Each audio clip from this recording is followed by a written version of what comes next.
Login करा mumbaittak.in वर। मैं पहले भी सीएम था, आज भी हूं, कल भी रहूंगा। देखिए, भारतीय जनता पार्टी ही ये कर सकती है। विजय रूपाणी जी इस वक्त हमारे साथ मौजूद है, उन्हीं से बातचीत करते हैं। सर ये बताइए, इस्तीफा देने की जरूरत क्यों पड़ी? देखिए, भारतीय जनता पार्टी ही ये कर सकती है, क्योंकि हम सब कार्यकर्ता, सत्ता हमारे लिए सेवा का साधन है। सत्ता ही सिर्फ हमारा मिशन नहीं है। दूसरा, मैंने पार्टी को बताया कि संगठन में काम करने की मेरी ज्यादा इच्छा है। मैं पहले से संगठन का काम कर रहा हूं और आने वाले समय में नई ऊर्जा, नए वातावरण में नए आदमी को अगर ये जिम्मेवारी मिलेगी तो वो एक नया उसमें नए वातावरण में नया ऊर्जा दे सकते हैं। दूसरा, 5 साल मुझे दिया, 5 साल कम नहीं है। मैं आपके माध्यम से मोदी जी और अमित शाह जी का आभार व्यक्त करता हूं कि मुझे 5 साल का गुजरात की जनता का सेवा करने के लिए जो मौका दिया वो पर्याप्त है मेरे लिए। सर इस्तीफा देने के लिए कब कहा गया? क्योंकि एकदम सडनली ये हो गया कि आप पहुंचे राजभवन, अचानक इस्तीफा हो गया, हर किसी के लिए ये सवाल था। एक्चुअली अगले रात को मुझे हाईकमांड ने बताया और मैंने दूसरे दिन दे दिया। सर आपके लिए कहा जाता है कि आप काफी संवेदनशील है। आपकी बेटी ने भी ये कहा कि क्या संवेदनशील होना गुनाह है क्या राजनीति में? आप क्या कहेंगे कि आपकी संवेदनशीलता की वजह से ही आपको इस्तीफा देना पड़ा? नहीं, ऐसा नहीं है।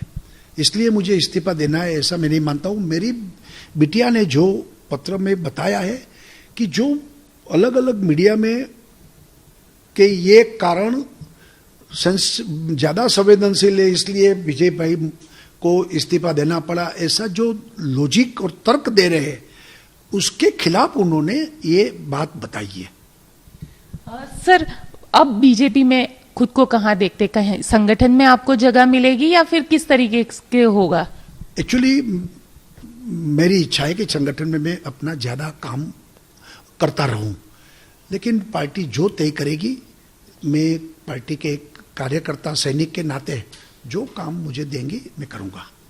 सर कहीं एक सवाल लोगों के मन में ये भी खड़ा होता है कि क्या आपके चेहरे पे पार्टी 2022 का चुनाव नहीं लड़ना चाहती थी या जातीय समीकरण को ज्यादा महत्व दिया गया इसलिए पाटीदार मुख्यमंत्री को लिया गया? नहीं, ऐसा नहीं है।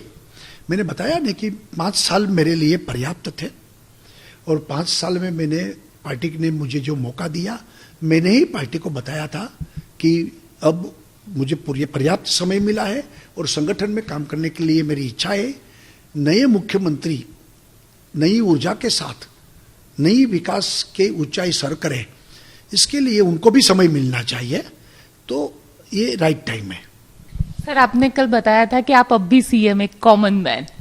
मैं पहले भी सीएम था, आज भी हूं, कल भी रहूंगा। सीएम का मतलब कॉमन मैन, और जब मैं सीएम था तभी भी मेरा वर्तन व्यवहार कॉमन मैन जैसा ही था।